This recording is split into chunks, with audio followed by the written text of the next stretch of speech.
Piensa en paz, reflexiones en torno del informe nacional Basta Ya, Colombia, Memorias de Guerra y Dignidad, caracterización del conflicto, tercera parte con el profesor Germán Ayala Osorio.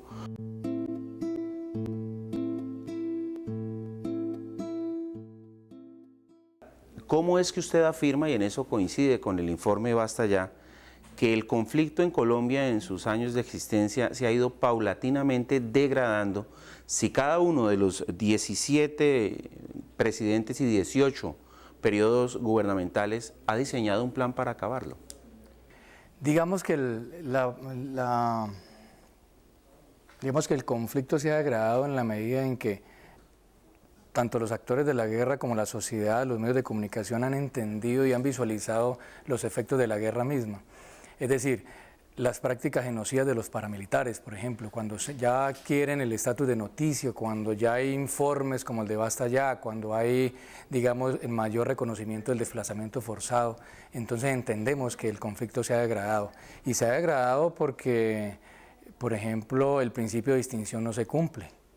Y no se cumple ni siquiera desde el Estado. Recordemos que el presidente Uribe quería con la red de sapos y la red de informantes involucrar a civiles en la red de informantes para que ayudaran al Estado a atacar el terrorismo. Entonces el principio de distinción se borra, se intentó borrar desde esa política. Entonces ese principio de distinción y las normas del derecho internacional humanitario, nunca hemos logrado que esas normas sean respetadas por los actores armados, ni siquiera el propio ejército, ni siquiera la propia fuerza estatal respeta el derecho internacional humanitario. Entonces, con esas condiciones, con las prácticas genocidas, con los hornos que utilizaron los paramilitares, es decir, eso es un conflicto degradado que no ha respetado ninguna norma. Lo que ha quedado evidenciado a través de esos 50 años es que las demostraciones de fuerza de cada actor armado ha intentado simplemente causar mayor dolor y digamos que unas prácticas ejemplarizantes con las que quieren mandar claramente un mensaje de fuerza y de posicionamiento territorial y simbólico y cultural frente a los otros actores enfrentados. El informe asegura, o por lo menos plantea, porque el informe no acusa directamente, sino que presenta argumentos, entrega información frente al conflicto, que cada uno de los presidentes, demos el caso y voy a permitirme leer: Guillermo León Valencia tuvo su Plan Lazo, Julio César Turbay Ayala tuvo su Estatuto de Seguridad, César Gaviria Trujillo, Plan de Guerra Integral, Andrés Pastrana, Plan Colombia, Álvaro Uribe Vélez, Plan Patriota y Plan Consolidación, apuntalado en su política de seguridad democrática, y Juan Manuel Santos, la continuidad del Plan Colombia y su prosperidad para todos, es decir, desde el Estado, que es en últimas el encargado de combatir las fuerzas ilegales, solamente se ha planteado la solución a este conflicto desde el ámbito guerrerista, militar solamente. ¿Cuál es su opinión? Yo creo que sí, ha habido desde el Estado casi que la única intención, salvo los procesos de paz, pero incluso desde los mismos procesos de paz ha habido la intención de acabar el conflicto por la vía armada. Recordemos la dificultad para pactar un cese bilateral del fuego, por ejemplo.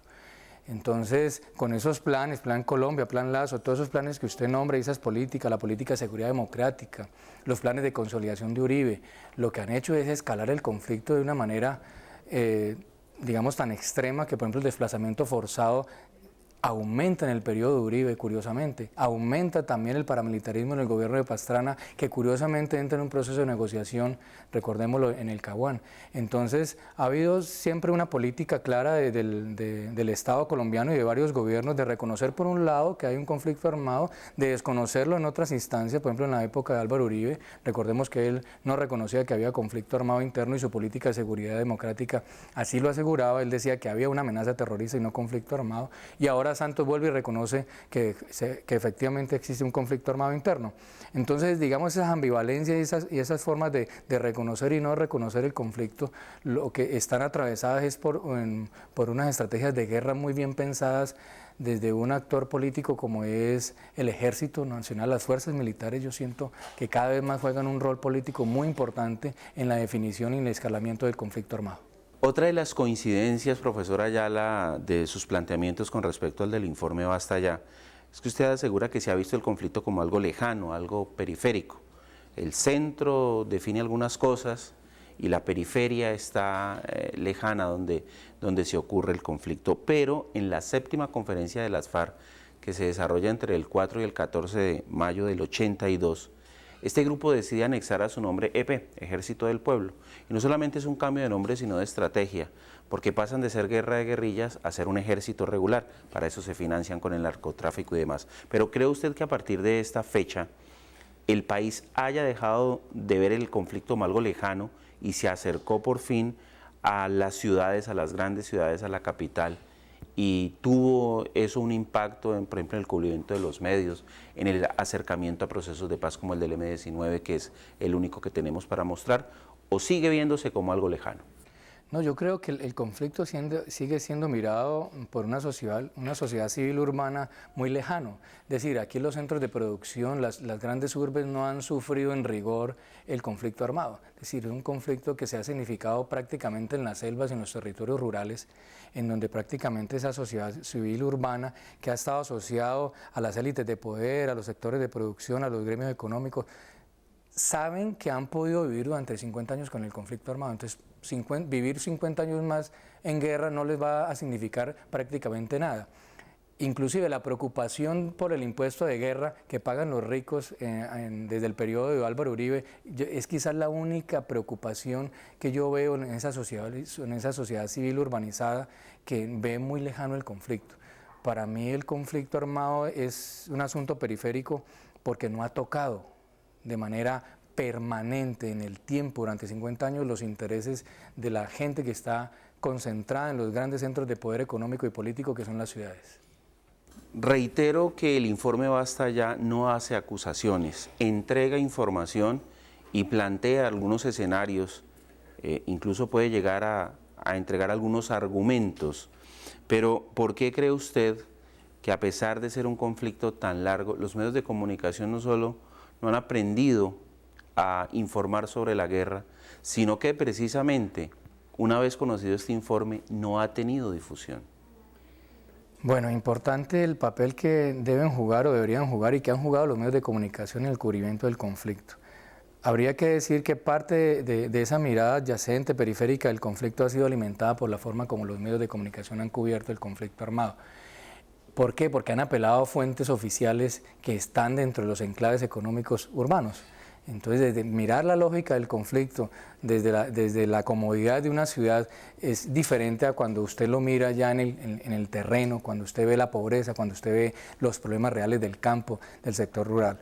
Entonces, yo siento que los medios lo que han hecho es replicar una suerte de catálogo de respuestas, una serie de repertorios de respuestas de las fuentes oficiales que siempre consultan.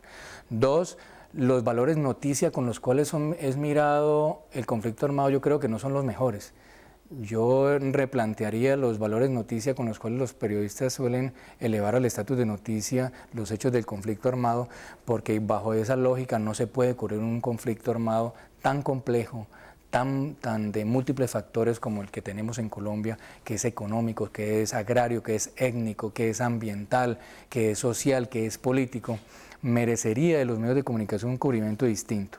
Ya frente al informe Basta Ya, es posible que haya un desinterés editorial y político de los medios de comunicación por entrar digamos, a socializar el informe, porque ni hay el tiempo por la carrera noticiosa, ni hay el interés, y muchas veces yo creo que no hay la capacidad cognitiva para entender un discurso que, si bien es académico, no es tan fácil de volverlo noticioso, porque se necesita un ejercicio de lectura, de explicación, casi que de mascar ese informe, que los periodistas muchas veces no tienen tiempo para hacerlo y a veces no están ni en la capacidad de hacerlo. Entonces yo creo que allí hay una tarea pedagógica pendiente de los medios de comunicación.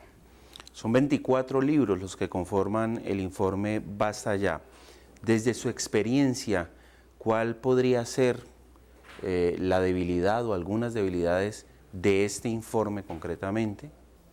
Yo siento al leer el informe que hay una lectura, digamos, muy ingenua quizás del paramilitarismo. Para mí el paramilitarismo es un fenómeno y un actor, y los paramilitares es un actor que jugó un papel muy importante en la comisión de delitos de lesa humanidad, en en la práctica social genocida que cometieron durante tantos años.